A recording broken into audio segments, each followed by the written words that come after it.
What is up, ladies and gents? It is your friendly neighborhood BJJ podcaster, ESPARZA, coming to you with another installment of the Bullpen, a joint venture between Inside BJJ and the Grappling Hour. I hope you're having a great day. We are here. We have made it to the end of regular season. There's still a playoff, but it is the end of one chapter, the beginning of another. For some players, a lucky 8 will go to the playoffs, but we won't know that until tomorrow night. However, statistically, we are making some guesses. Nonetheless, in order to make some of those guesses, I thought it'd be a great idea to talk with my good friend Tim. What predictions do you have that are not PGF related, sir? I predict we're going to have a banger of a show today. I know that. And the other prediction that I can make with 100% accuracy is that I will not be leaving early today. Okay. Perhaps. Maybe.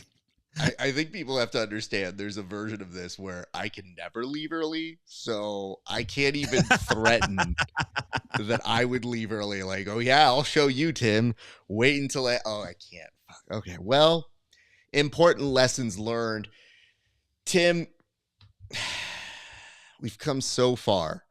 It still feels like we're in the middle of the season, but tomorrow we will find out very soon who will be leaving us. So I guess my first question for you is, what do you feel like we have learned most in these 4 weeks of action, a media day and a draft day overall? Well, I feel like, one, we learned that we were right with our predictions in the beginning of the season, in so much that we all had a strong idea. In the end, we were going to see Jet Thompson. We were going to see Christos Papadelos. We were going to see Chris Olivo. Like, those are all things we kind of knew, right? I think Landon Elmore has been a surprise this season, a pleasant surprise. And I think Derek Rayfield coming in has been a huge surprise, that it was just like, wow, the alternate coming in changed the game so much, not just in the individual standings, but also a huge boost to his team. So I think those were two things. Most of the time I think about the alternates, like, yeah, someone's going to sub for a night, then we're not going to see them, or they're not going to have a huge impact. And this season they've had a gigantic impact. So that's the thing that really surprised me the most. Yeah, I would say I think it was also a surprise to Derek he would be in this season, because that dude was living life pretty well and then made his way to the gym. And I've heard some rumors. I've heard that Derek may not have even been training like as actively as some of our other people, which only adds insult to injury that he is this good. Right? Because I would think I would obsess over this. I'd be in day and night. I'd be doing double sessions. I hear some people don't do that. Won't name names. But we hear things on this show, and then when you hear somebody like Derek Rayfield, who's just like, I've been training, but maybe not as intense as these guys, and yet on that leaderboard looking very good, that is an incredible thing. And yes, Brian, you are correct. Mejia has been killing it too, so he didn't waste any time. This has been a very good season for a couple alternates. And big respect to them. I mean, usually I feel like we have like one big alternate that comes in. I felt like we had 2 or 3 that were immediate threats that could change the whole ecosystem of the whole thing. And that's not even forgetting Sergio, who's not necessarily even out yet. Yeah, you're absolutely right about that. And, Rayfield put up 16 last week and Mejia put up 15. Huge numbers from those guys. And, Sergio's still in the hunt. He's still within grasp of coming into the playoffs here. So I want to point this out here, Egg. What do I do with this? We learned the importance of kills. I think we always knew that kills were important because they were points that mattered more. Like, you got more points from kills. So maybe we didn't learn the importance of it, but we saw the effectiveness of it. I don't think any of these guys have just sat there and been like, I'm not going to get a kill. Take that, Egg. Not today. Not today, Satan. Instead, I feel like we've seen more people find avenues to getting those kills. And if you're Dom Mejia, that's all you had in mind. We've also seen the Yeah. importance of kills when that's all they've gotten fixated on and they don't get the points. So it goes multiple ways, and I want to make sure we're very clear about that. But all right, these are our kind of challenges. Tim, there was a lot to go over last week. So what I would love to do right now, as is our tradition, I'm giving you 1 minute of time to explain what the hell happened in week 4 for those who missed their stories last week. So are you ready to take on this challenge, good sir? Yes, I feel like I'm ready. I'm nervous. I'm nervous about this, Raf, but I think I'm ready. I feel like you're getting more reps and continuously forgetting worse each time that you have to do this segment. But I'm going to put the camera on you. That's not the way it's supposed to work, right? Oh, shit. It's supposed to get more familiar with the segment as we go. But in 3, 2, 1, go, Tim. Hey, week 4, season 8, PGF. I've said it enough, but I'm going to say it again. Rayfield goes bananas. He scores 16 points, collects 2 money bags and a DQ or a penalty, right? Which is not DQ, but a penalty. Good on him. Flip the ref. We've already talked about this. Mejia put up 15 points. Jet Thompson put up 12. These guys are shooting to the top. Elmore puts up 0, still holds on to 3rd place in the individual rankings, and it's come down to Dolomer versus the Twisters and the New Hope Kings. It's like that dude in your friend group that doesn't have a girlfriend. He's the homie who's always kind of lingering, and he's just waiting for one of you to slip up so he could step into your spot. That's what the Kings are going into week 5, hoping to upset the leaders. We got a great week coming up. You don't want to miss it. Week 4 was awesome. Week 5 is going to deliver. I know that. Thank you for that, Tim. You brought up a good point, which is that, listen, I know the refs have taken some flack, some from the competitors, some from best friends who are competitors. Can I just point this one thing out? You can't act incredulously when someone flips off the ref and they're like, how dare they give me a penalty? And it's like, that's 100% valid. Like, flipping off the ref should have consequences. And I know that some of these geniuses are going to think freedom of expression, I can middle finger everybody. 1, most middle fingers will get you fined in literally every other organization. 2, professional, see first word in acronym of organization. 3, you get time to yell at him later. That's what all the BTS stuff is. All the behind the scenes stuff. Like, there's always in one episode, one moment when they go up to the refs. That's a staple. Listen, I'm not even in the BTS stuff, and that is okay, because I don't want people to come thinking that they can just get airtime by coming to yell at me. In fact, most of the time, that's going to end up on the cutting room floor. But I would just tell you guys the hilariousness that they're like, oh, you can't even flip off a ref these days. And it's like, yes, that is still not the case here. So just wanted to make sure we were clear on that. Having said that, some great action all around. And I feel like we were starting to see some emerging players. See this? Howdy, boys. This is from BMAC. Russell Marbutt says, Twisters up. Twisters looking pretty good, Tim. I know we've got an odds maker here, but you really narrowed this down to 2. Just indulge me here. What would the New Hope Kings have to do in order to be in any competitive place to win this thing? Yeah, I mean, look, if they're really good, they're like 20 points behind the Twisters, 19 points. They're 75 points right now. Okay. Yes, that can be recovered for sure. But man, not one team has to slip up. 2 teams have to slip up. So they got 2 places they got to catch. These 2 dudes at the top, these 2 major players.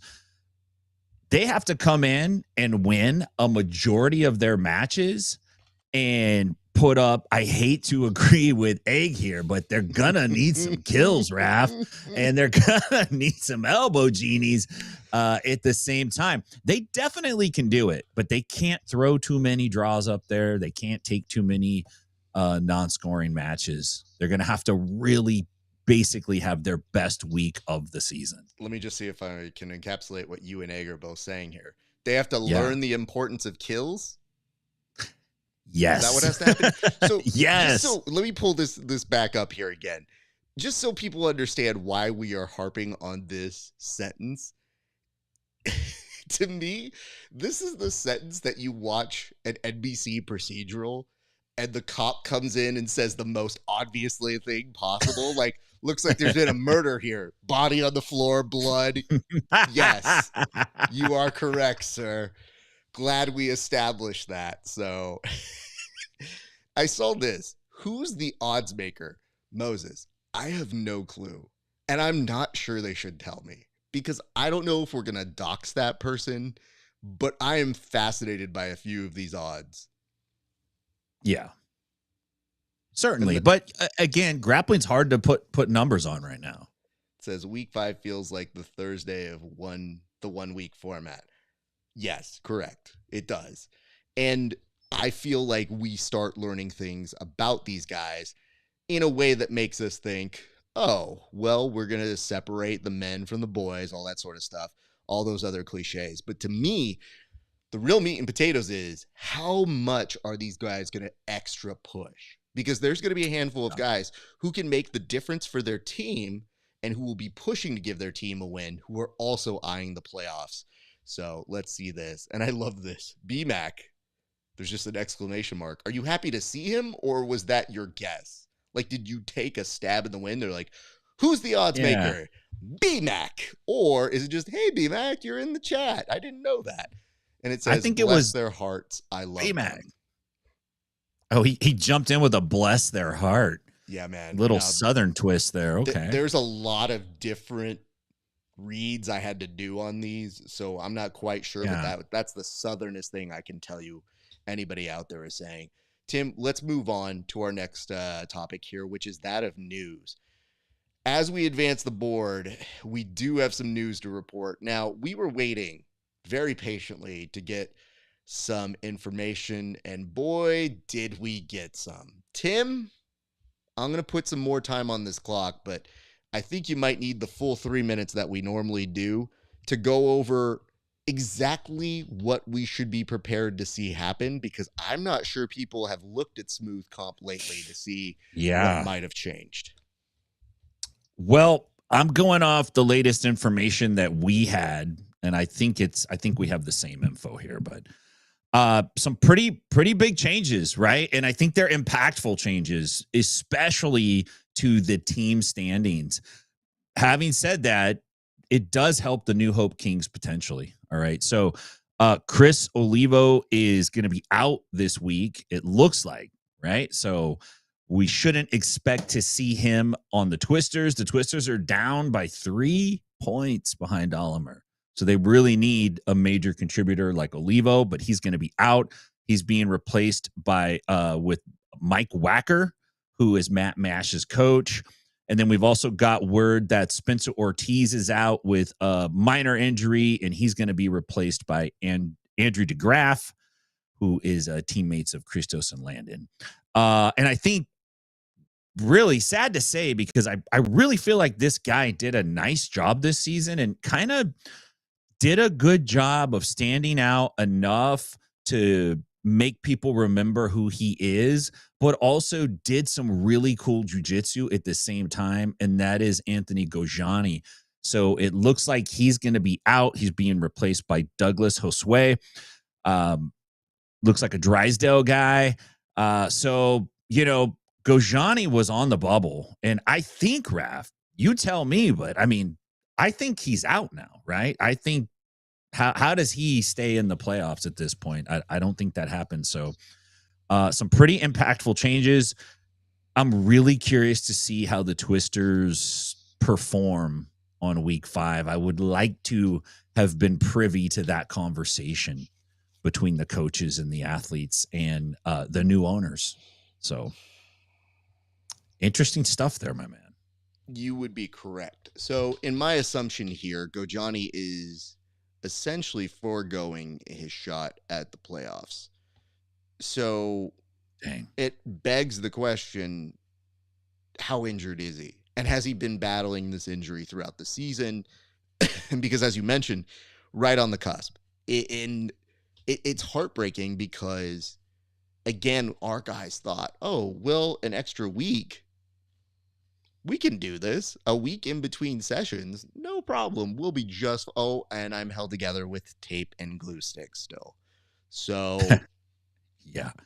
yeah. And I mean, the hard part for us is Gojani sitting out this week, I think robs us of a couple matches, but it does change the whole dynamic of how do these teams score? Are they looking at these new guys coming in as potential points makers?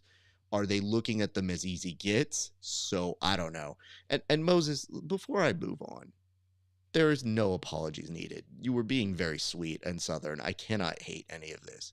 We have plenty of very mean people that we roast here very gently. You should not be one of them. Gently roasted. Yes. Gently roasted husband. Yeah, that's funny. And then it says, they're lucky we didn't put in the Alabama aphrodisiac in there for Chris. Who is the Alabama aphrodisiac? You know, who said that? Not for nothing. The South does have a lock on the nicknames in this game. And yes, we do know this is something that originated out of Alabama, but the way that they do their branding, without maybe even knowing it at times, pretty solid. Pretty solid. So it's like an idiot savant. Yeah. Well, don't call them idiot savants, bro. Like, you know what? They'll be super Southern about it. Literally this weekend at the end of it, I literally looked at the end of a Subversive Media Day, and there was Matt Elkins. And Matt Elkins, in all of his Southernness, was like, hey, boys, what's going on? And I go, what are you doing? What are you doing here? I didn't expect to see you. And it was just the calmest dude with glasses who's super chill. And I go, this man is making all the rounds. You could tell. And it just seeing him there was like, you know what? I feel much better. Now, I see this. I'll come back to that, Russell, but it says, any recommended changes in the future for the format? It seems like we have a lot of injuries. This is tough because I don't know what this does, but I do think going forward, you will likely see injured reserves being announced because it did create a little bit of a controversy when two almost ringer-esque guys came in and they weren't the first available ones. Now, part of that is availability. Part of that is trying to balance all of this stuff. I totally get it. But having said that, some of this is probably going to stay the same for the immediate future. I don't know that we're going to change a ton, but I do want you to think right now of suggestions that you can throw to us because we'll have some time to assess these things. But yeah, I would just say just announcing who these injured reserves are because you could see other teams in their fields when you go, oh, Dom Mejia, okay. Oh, Derek Rayfield, okay. So what people don't understand is wrangling athletes is a tough business because sometimes they're in, sometimes they're out. There's a lot of stuff that happens behind the scenes that I do not wish upon anybody. If you work for an organization, it's dealing with egos, injuries, insane excuses. And sometimes the people who want it the most don't even get on the show. So it's time and opportunity and just being there and ready to go. But we will see what that happens. And it says, Dominic Mejia being a sub is insane. He could win the whole thing. He's the most experienced athlete at a higher level. Not to be outdone, though, Jet Thompson is somebody who is runner-up in this format, and experience does matter. So I think that those two will definitely be two guys to watch in the post format. And I see this, and it says, the man, the myth, the legend, Fleroy Brown. So, Tim, you haven't had the honor of getting to talk with these people in their full garb, but it is something to behold, to watch the Alabama Twisters, the owners, come out and support And it has been phenomenal to hear them hooting and hollering like they got their boys. That is a very well supported group.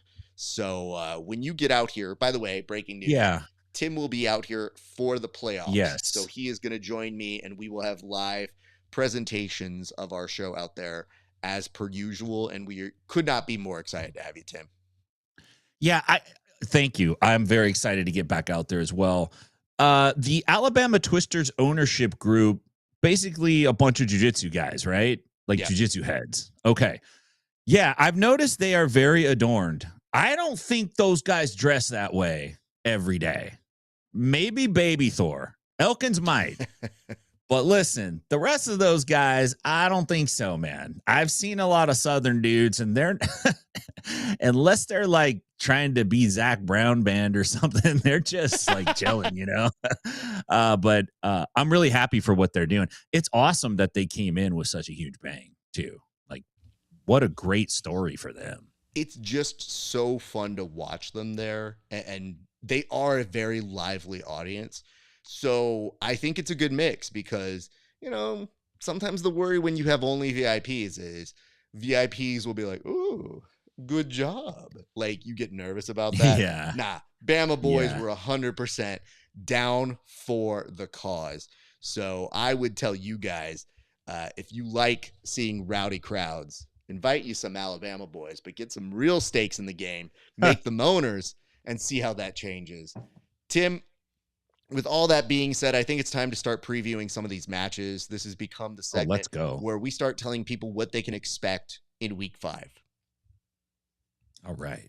So for that, we're going to advance this board, slowly adjust that up. Oh, I love that, Tim. That photo is phenomenal. I'm glad I took the minute to actually look at this before switching on over. But let's go ahead and look at the first series of matches that are going to start off the day. And I'm glad that now they have changed it. I actually looked up at Smooth Comp a little bit earlier, and there were names crossed in. So they literally had to strike through them, and I knew those were the right names. So they finally set in order. We now have the order of what you need to see. Here we go.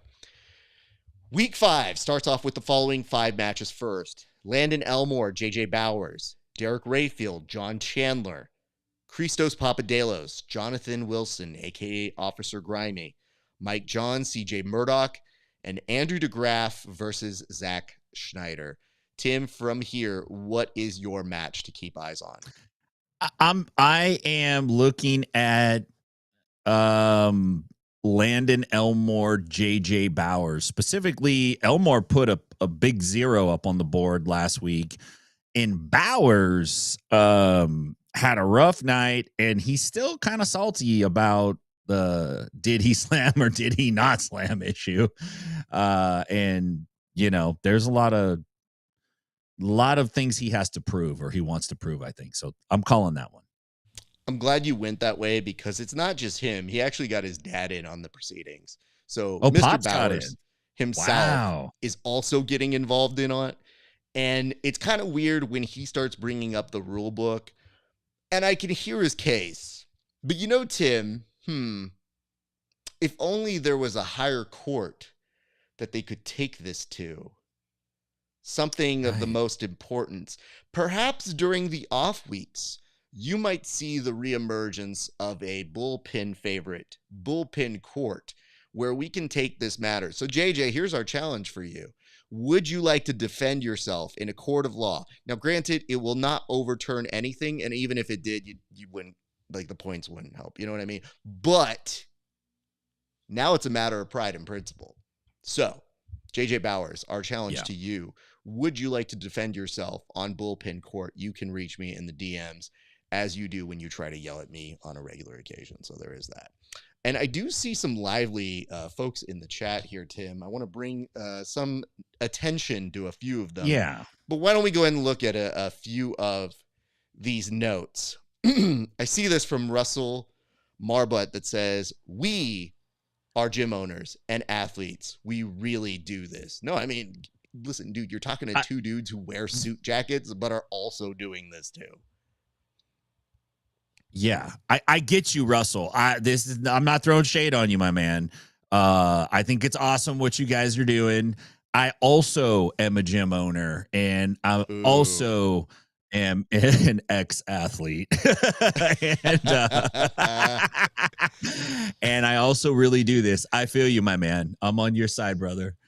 But you I guys do look pretty cool. And I'm just saying, if Raph and I had Southern accents or English accents, Australian, we'd be banging at the top right now. We oh got to get man, accent surgery. We people need to would get an accent transplant, dude. Tim, people would not like me with a English accent. I know that for sure.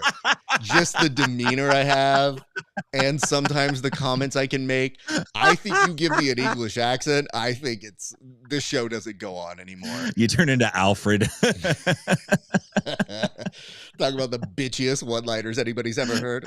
I mean, you could do that if you were looking to not make it to the playoffs. But you do you. No, you're right. I'm just telling you. I know what it sounds like. Speaking of accents, I see a note here from somebody who, what's the right phraseology for this? Someone here who's no stranger to the post show. Let's put it that way. Andy Varela says, "We're taking this whole thing. I just want to let you guys know that I might be the reason you need to always tune into the post show. I'm sorry, guys. I got pretty lit. It's all good." I like that he put the shaka hand. Like, that's a shaka hand or a slice of pizza? I think it's the handshake hand. I think it's him saying, like, "We taking this whole thing," and then he shook his Is he own shaking hand. his own hand? It's like the new pat on the back. Yeah, pretty he much. Dislocated his shoulder patting himself on the back a few months ago, so now he just shakes his own hand when he makes a good comment.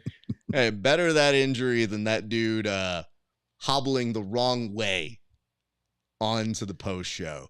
But nonetheless, we love you, Andy, and you're doing a great job, but it's close, buddy. It's real close. Like, it is. The one thing that you may need to tune into these post shows and the behind the scenes stuff is if you watch Andy, he's super high when they win. But when they're not winning by enough and it's a close match, he has said in those behind the scenes documentaries, "Yeah, I don't like it being this close. Like, I like blowing people out. So, like, we need to keep winning." So, keep in mind, that is what that is. Raph with an English accent is gold. Yeah, I don't know, man. I know who I am. I don't know that goes well after week 1. And I see this. Bowers did not show up, unfortunately.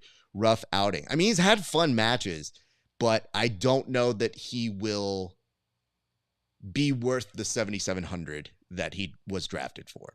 So there is that.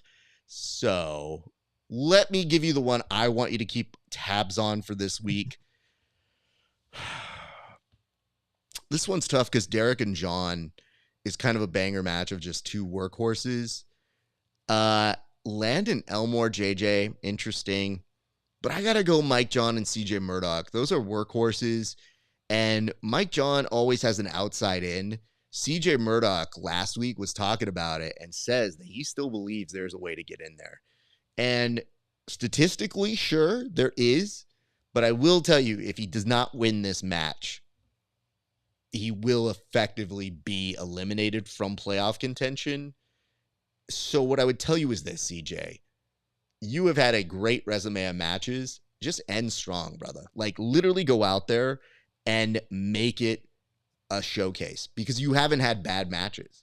So just see that all the way through, because I wouldn't be surprised if more people want to see you as a grappler on their shows from the additional exposure that you get here, in addition to the resume that you brought to this competition. So there we go. And Michael Elmore making a bold prediction saying Landon is going to close out strong this week. I hope so, Mike, because I got him in the fantasy league, and I need that man to put up points. So you talk to him and you tell him this is for Raph. Is Michael his brother, his dad, his buddy? Don't know. Not assuming. Going to say dad? Question mark? Michael Elmore. You know we crush it with the parent demo. Like, parents. We do, man. I know. We're big. Alternate between dads loving and moms us, love us, and telling us what they think is an accuracy on slam or no slam. So we do oscillate between the two. And the weird part is, we put up in the caption, we're like, do you think this is a DQ? And that just let Mr. Bowers go, yep, let me go ahead and talk about this.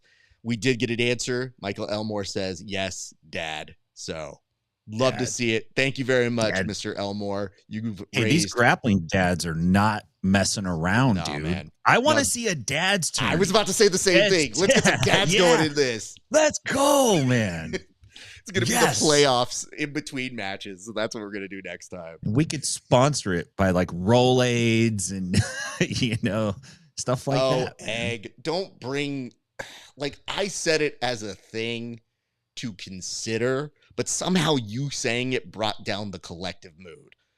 Egg saying a lot of folks will be eliminated after the first wait. this week. Say that in an English accent. Your reply to him.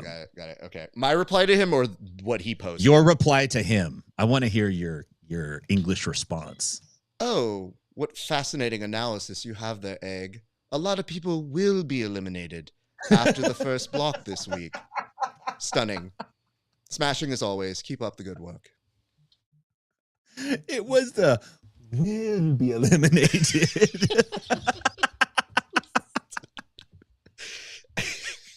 The best part of this exercise is you being like, nope, I think I like it. And I don't know if everybody's going to stay with us. We did lose a couple viewers there. So I watched this very carefully. I know when people want to hang with us. All right, let's keep that moving as we continue to talk about these very, very good matchups. Let's go. I think the next one is going to be matches 6 through 10.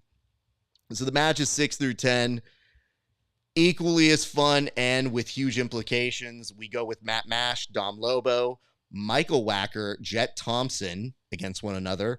Hoffa versus Anthony Molina Valdez. Sergio Ardilla versus Douglas. I'm just going to say it's either Joshua or Jose. I want to stay with Jose, but I know that's wrong. My apologies, Douglas. And Dom Mejia versus Juan Martinez. What is your match to watch here, Tim?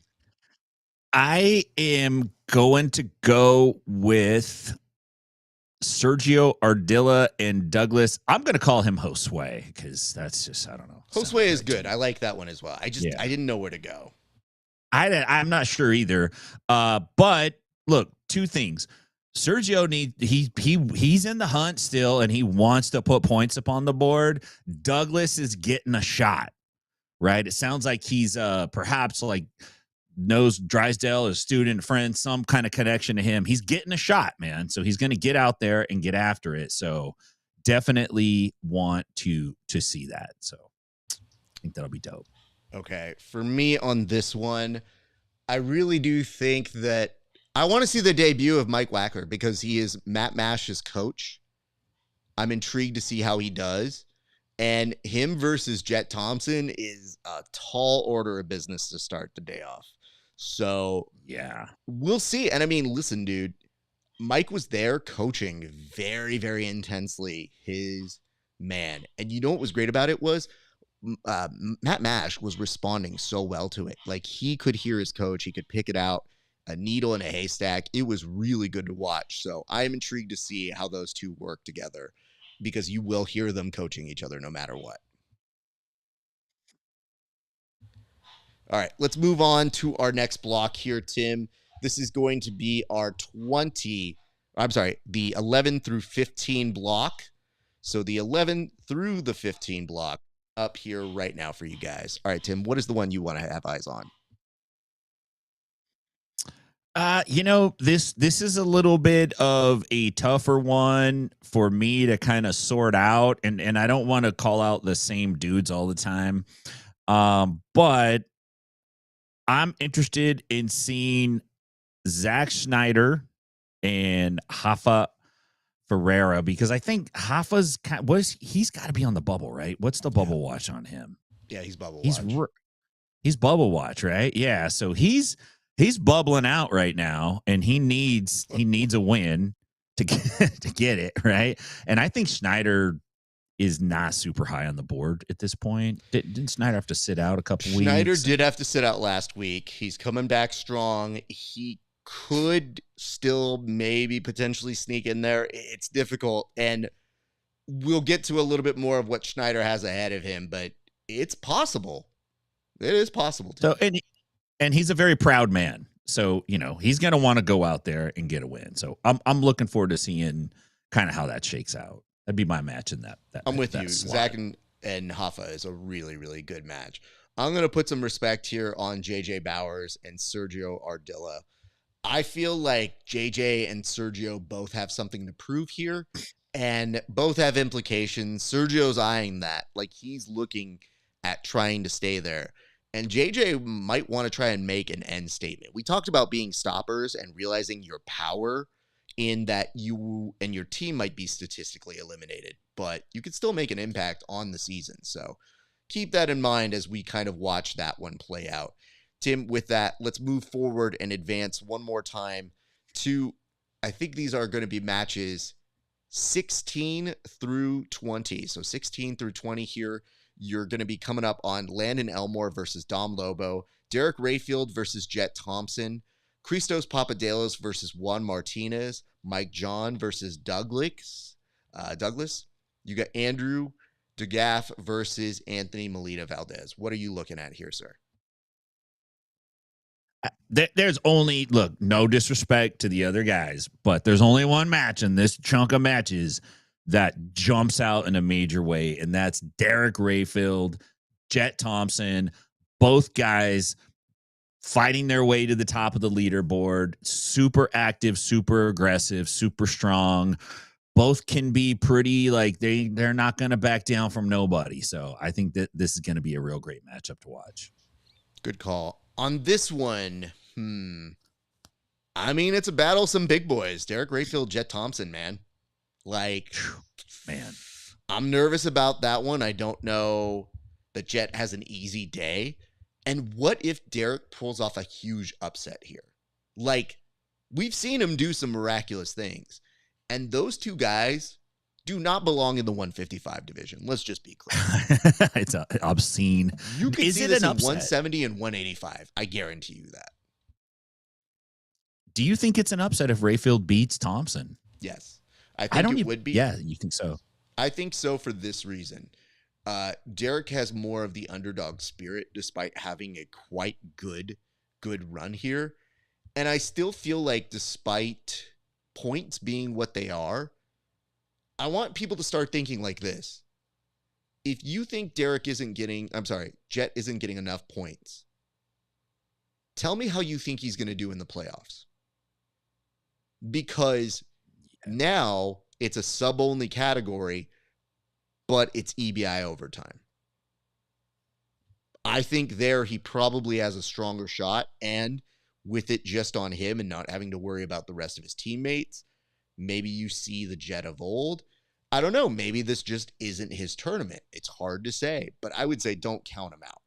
More than anything, consider that as you're like, man, there's Jet Thompson, you never showed up. And I'm like, I don't know, man. He's still got good freaking points right now. So there is that. Yeah, dude. Yeah. Let's just say this. Yeah, I feel like the Derek and Jet Thompson is the one I'm going to keep eyes on. But why don't we go ahead and move to the next series, which is going to be the set of 21 through 25.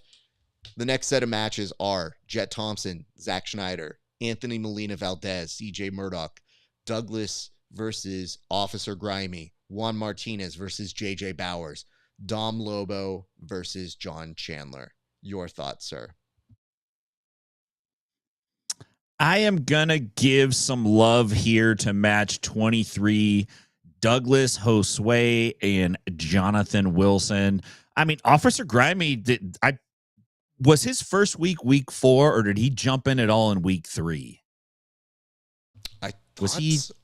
So we have to outsource. He had like one match in week 3. So remember, when you chat into Egg GPT, you just say, can you tell me who won this match on this date?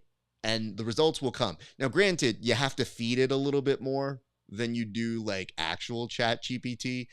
You have to be a little nicer to it. But by and large, it will give you the stats and more. In fact, I think Egg gives you more stats per pound than ChatGPT. Just saying.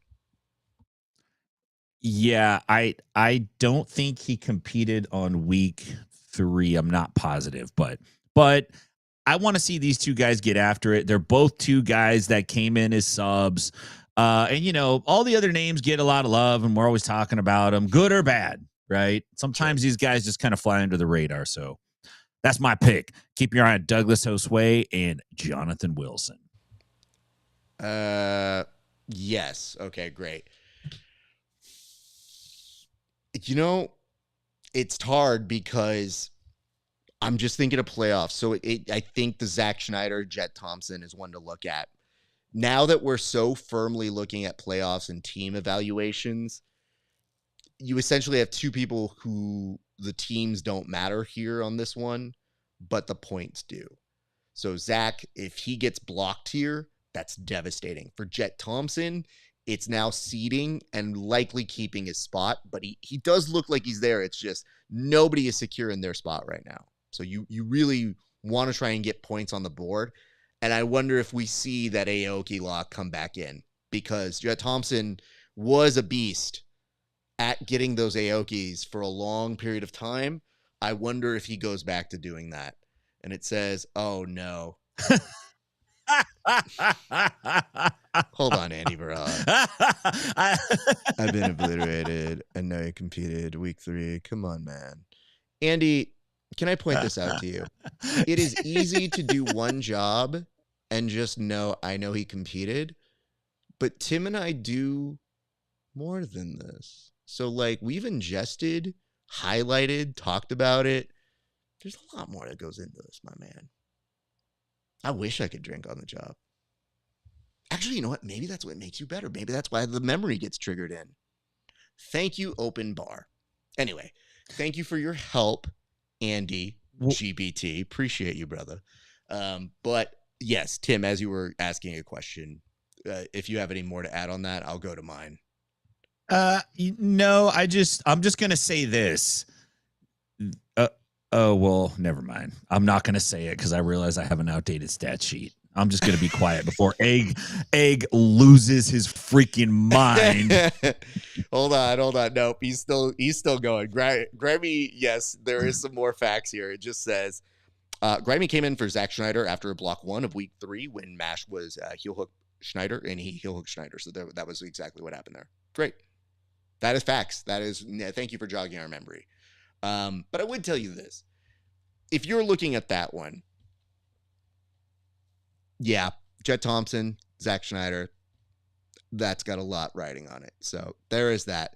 Tim, I'm going to move on now, if you are good with that, to go to our last set here. This is matches 26 through 30. So matches 26 through 30. Landon Elmore versus Mike Wacker. Derek Rayfield versus Rafa Ferreira. Christos Papadelos versus Matt Mash. Mike John versus Dom Mejia. And Andrew DeGraff versus Sergio Ardillo. What is the match to watch here, sir? I think the match to watch here is Rayfield Hoffa, because at this point, we're going to know or not if Hoffa really has a shot at making the playoffs. And if he does, this is going to be a banger of a match, because Hoffa is one dude that is probably crazier and more wild than Rayfield. However, I think Hoffa won't do it to his own demise, and I think Rayfield would. I think Rayfield would break his leg to break your leg. You know what I'm saying? So I'm looking for that match to be a banger, man. I just want to point this out. As somebody who saw a very bad leg snap happen out here in California on some social media channels, I sure hope not, because that didn't sit well with my stomach. Derek and Hoffa is definitely the one to watch here, but I'll put some respect on somebody else. I'm going to go Christos and Matt Mash. You know, Matt Mash, the prevailing thought here is Christos is going to continue doing what he's done as a top point leader, but Matt Mash has carried a lot of baggage on his own shoulders that he has put on himself. I know he is a top tier performer. Christos has been on a very good level, but Christos can be neutralized. I haven't seen anybody really submitting him. Like, we saw Hoffa get his back and then immediately got reversed Uno'd. So Christos is a savvy competitor. As mentioned many times before, he is the game. Just remember that. That's the nickname we're going with for him. I don't know, man. I feel like I think that could be a good way to kind of get there. And of course, we're going to end the day with Andrew DeGraff and Sergio Ardilla. So we'll either see some people celebrating by then, or as Brian is suggesting, somebody will be tipping the PGF bartender because maybe one team will be lit afterwards. And it might not be who you think it is. We'll see. I see you, Mika. It might not. I don't know, man. It might be Mika. Mika might go get lit. He's like, hey, man, after match one, he's like, my team's done. Let's do this. So we'll see. We'll see. Yeah. But although if Canuto beats Andy, I'm just saying, maybe you're going to see some giant flips with a tequila bottle in hand. I don't know, but I hope not. Everybody, please be responsible. All right. Tim, let's return back to the board and make our way very quickly through the rest of these topics that we have. And just to let you know, we are up against the gun, so we will be timing these out just a little bit shorter. So I'm going to give you just 1 minute to go on the odds. So Tim, tell me a little bit about the odds here and what we need to know. Okay, so the news is we don't have odds yet. They are actually not posted. But having said that, I got a couple prop bets that I'm going to put out there. I don't know what the odds are, but I'd like to hear what you think about it. Number one, prop bet number one. This is a little bit like mound ball when you go watch a baseball game. If you know what that is, you know what that is. If you don't, go look it up. Who's the first to walk on the mats with their shoes? Out of everybody there, who's going to be the first dude that walks on the mat with his shoes on? My pick, Hoist Gracie, if he's there, because he can. He could walk on your face, and you would have to just be like, okay, it's Hoist. All right. Second prop bet, first to complain to the ref. I think Rayfield is a strong candidate. I just think he can't help it. He has to say something. We might see Bowers take up his appeal from last week, which would be quite funny. But those are my two prop bets, Raph. Wanted to get your feedback on them. What say you? So I think the Bama boys were asking, do you think it's a good bet if BMAC is going to use the telestrator more or less than 8 times on the show? The under over. Probably 8 or 9 times, because he knows how to use it now. At first, he didn't know how to use it. I mean, it's a new toy. He wasn't quite sure he was going to break it or not, but now he's firmly behind it. Tim, tell me a little bit about the fantasy teams. So, a couple updates on fantasy. One update is my team is so jacked right now on PGF Fantasy. Apparently, the trick I thought I could play it doesn't work, but I'm still ranked like higher than 30 or 40% of the people, and I haven't scored points yet in the last 2 weeks. But when we talk about PGF player fantasy, I think it's actually a better insight into performance than the PGF official points. Jet Thompson sits on top of that leaderboard at 50 fantasy points. Why? He's got 9 back takes and 4 mounts. That 9 is the next guy up is Lobo, and he's got 5. And I think somebody's got 5 mounts. I think it's Ferreira. Jet's got 4. Only 3 subs, but he's got great positional control, which is what you need. And Raph keeps alluding to this when you get to the playoffs. Positional control eats up the clock to overtime, and then it's time to bang and you win. Mark it.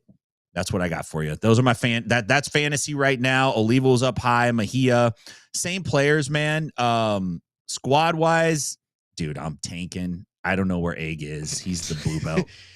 Egg is still computing, I think, an out-of-date version of he's number 42. Standings. He's basically put in all the alternates to make up for his team doing not as well as he thought it would. Because here's the thing. The weird part about the alternates are you didn't pick them.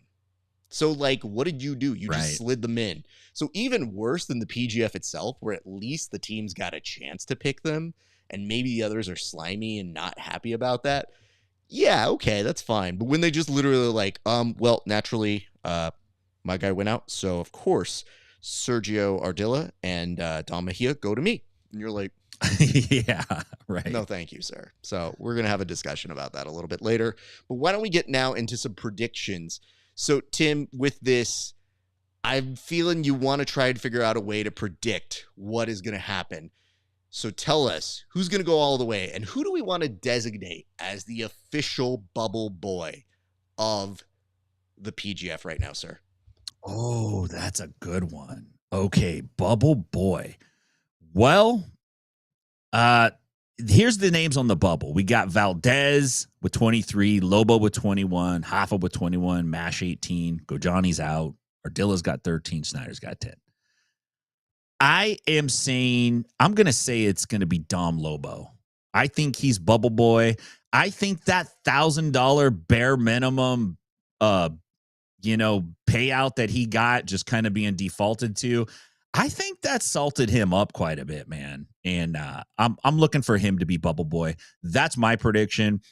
In terms of the teams, I think Dahlemer's going to keep the lead from start to finish. I think Olivo sitting out of the Twisters might hurt the Twisters going into the final week of the season. And I also believe that Jet Thompson's going to win it all. I don't think Oliva's going to beat him in the individual playoffs right now. I think Jet is ramping up and he's playing the game right. I think Papadelos has potential. He'll probably talk himself out of it. One of his speeches, go home and not even compete. But he's got potential for sure, man. But I just see Jet taking it all the way here. Very nice. I mean, that is an important thing. And Egg wants to be very clear about, where we stand here. He's saying that they went to your team, Tim. So he's just trying to butter you up here because he's trying to let you know that these alternates that have gotten extra points for him are also kosher for you. So I hear you, Egg. I hear what you're trying to do. We both got dirt now, mutual dirt, so we have to trust each other. Okay, Egg. I see what's happening, but it's okay. I mean, Egg he's doing very well in the main one, but let me ask you this, Egg. Are you really doing that well? Because Jason Anik is he's doing right behind you, bro. So just saying, Jason Anik right behind you. Jason Anik is for sure not watching as much tape as you are, and he's right underneath you. What if Jason Anik beats you? The fantasy corner is just going to be Anik now. That's what I think we have to do. And yes, April, Jet to win it all. Thank you. Loving the parents. You know what it is? This is almost like a PTA. This is what this becomes here. We just get all the parents coming over to basically tell us, go my kid. And that's fine. They got money. Donate some money. Hey, man. Sorry, I'm going to go. You're good. Y'all could go comment, and subscribe on Inside BJJ and the Grappling Hour, wherever you can find it available. And it says, Jason reads my articles. Yeah, but it's more than that, dude. It's gut. And that's something I love about Jason. Jason's got good gut. So maybe there's a genius behind that, dude. Good he pulls gut. the trigger, bro. So I've never heard that. Just saying, you never thought of it like that? He's got good gut, dog. He's got good gut. Put that on my resume. Gut. Skill set, good gut. All right. Let me just say this very quickly as we have to start wrapping this up. We're going to go ahead and do a very quick segment here in terms of the chat. So great. This is one where you've got to be able to predict who and what and where, Tim. So you have not been super great on this, but I'm going to go to the athlete chat right now. And while you're looking, listen, I asked BMAC to add me to the athlete chat, and he said, absolutely not. Oh, and when I said, look, dude, we're playing this game and I need some info. Then he was like, for sure you can't get in. So he's hanging me out on purpose right now. He's enjoying this. See, I know how these country dudes are, man. I see through this, dude. I'm not taking the sweet accent. Oh, I'm Brandon McCabe. Okay. So there's been some interesting things happening here, but okay. I'm ready. Let me say this. Steven, I ain't trying to start no trouble, but Egg just private messaged me and said your highlight reel was on Elijah Carlton's Instagram page. Who said that? These are only athletes, right? This is not going to be like a side guy. Oh, jeez. Steven. Man, I am going to go way out on a limb here, and I could be wrong, but I think this is a guy, and I think he did it because he's salty, because even though he goes to the gym and he works out a lot and he takes a lot of flexing photos, Egg has still got buffer pythons than him. I'm going to say this is Wallow J. That is actually, no, that is Brandon McCaffrey. Do you have to say actually? Because every time you say actually, I'm like, I got it this time. And it's No, no. I'm the doctor on Arrested Development who goes one way and swerves you on that. Okay, here we go. Here's the second one.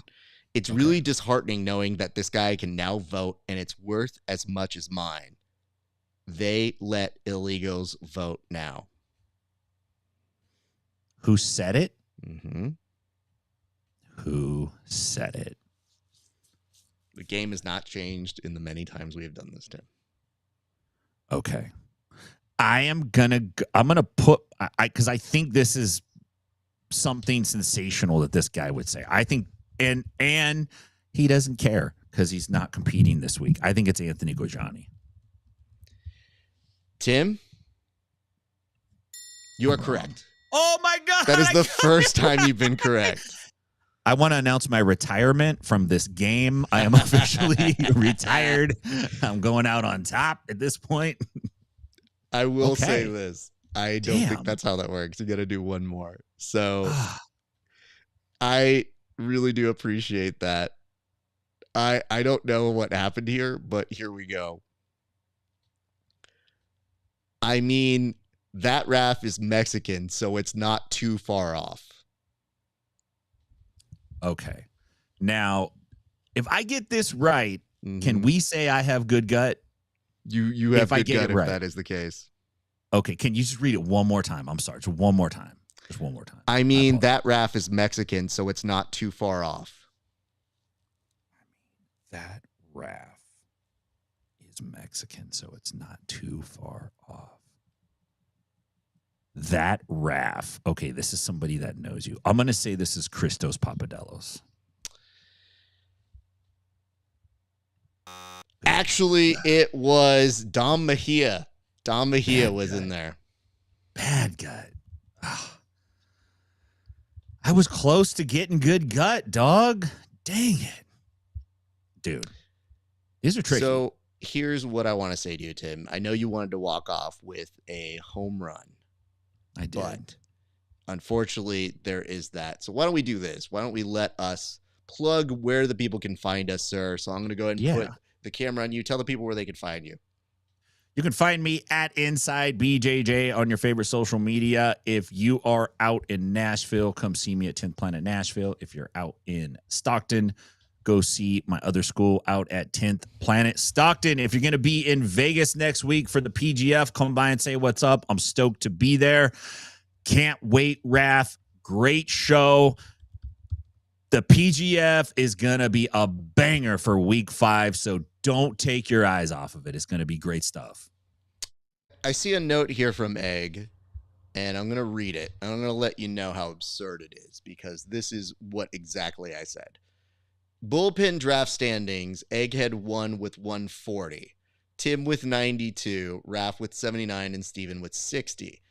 Those are not the official ones. Unfortunately, he has been keeping tabs wrong because he has been including substitutes, which we do not on the show. Current standings are as follows. Let me get that off the screen. Egg with 92, Raph with 80, Tim with 55, and Stephen Aiken with 52. Go figure that one out. I like that one less than the unofficial one. I'm sure you like that one less, but that is how we picked. It is not, you put in the substitutes to give you 140 points. Like, listen to the person who's trying to tell you what the score is and realize he gave himself 140 points with alternates. No, that's not what we do. That's not how we done it before. Egg, you know better. Anyway. As long as I beat the dream, that's all I care about. That's a fair assessment. So appreciate you. It's still a kind of close race. We'll see how it goes, and it does go through playoffs. So just as a reminder there. All right, folks, that is going to do it for us. But you know what?